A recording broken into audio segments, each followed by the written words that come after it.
Hi, and welcome to session 5 in our Eat Well home group series. So we've been going through the Bible and we've been looking at food and food analogies. Hopefully your home group has been eating some food because I don't know about you, but all this talk of food is making me hungry. The good thing is, especially at FGA, there's always going to be food around. And every time we see food, hopefully it reminds us of these things. It reminds us that we need to be connected, that we need to be faithful, that we need to be grateful, and that we need to be attentive. Today, in session 5, we're looking at sacrifice. Did you know that there is no eating of food without sacrifice? Let's look at today's passage in 1 John 3:16. It says, "By this we know love, that He, Jesus, laid down His life for us, and we ought to lay down our lives for others." Jesus sacrificed for us, but that's not the end of the story. We're supposed to sacrifice for others. Today, we're going to look at the sacrificial element of food. You know, even in the earliest sense of the word sacrifice and offering and worship, there was a food element to it. That's right. People, when they offered their sacrifices to God, they gave up. They gave up what sustained their life. They offered food. When you look at sacrifice in the Bible, especially in the Old Testament, people are not giving up their holiday. They're not like, I'm gonna sacrifice to God. I'm not gonna buy an extra t-shirt. They're not sacrificing their clothes.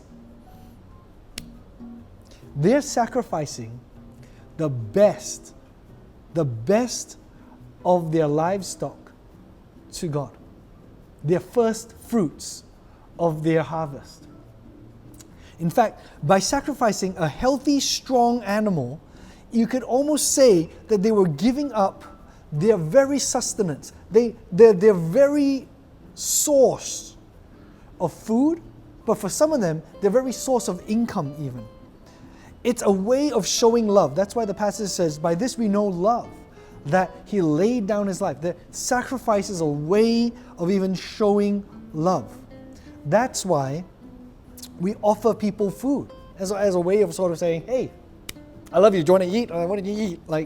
We offer food. Which brings me to today's topic for sacrifice and food. Fasting. Fasting is when we sacrifice food.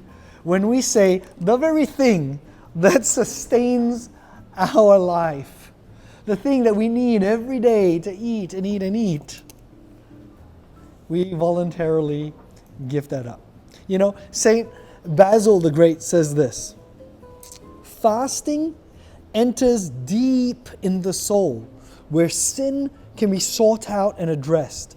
It reverses the inordinate desire and greed that is in us." What fasting does is it's a way of sacrificing our living sustenance. And it's more than just saying, "I'm giving up food," really. It is about reorienting our desire.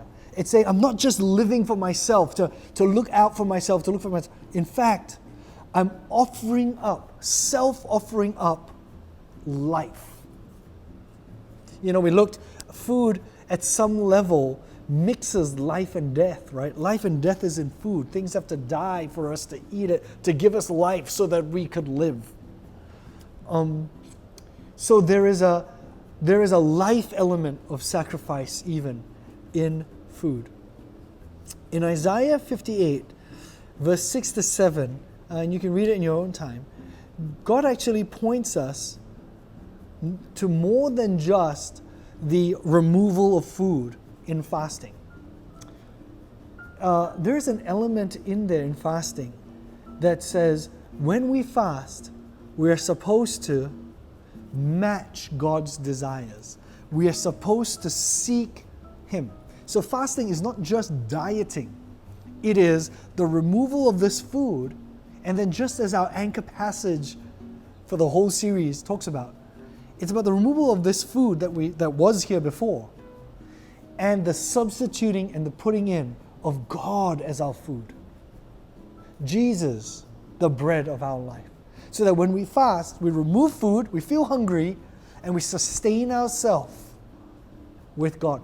Now, I want to encourage you, fasting should be a regular part of every Christian's life. And I want to encourage you not just, hey, I'm going to fast Facebook or the WhatsApp or whatever it is, why don't we step it up a notch? We're all talking about food anyway in this food series.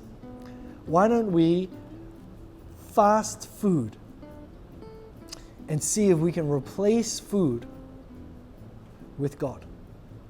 So that instead of relying on physical food, we, for this season, for maybe one meal a day, for a set period of time, we go, God, I want your desire. I want you.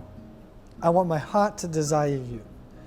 And so I hope today that your home group would have a good discussion about sacrifice and about fasting as it relates to our gospel-led life. God bless.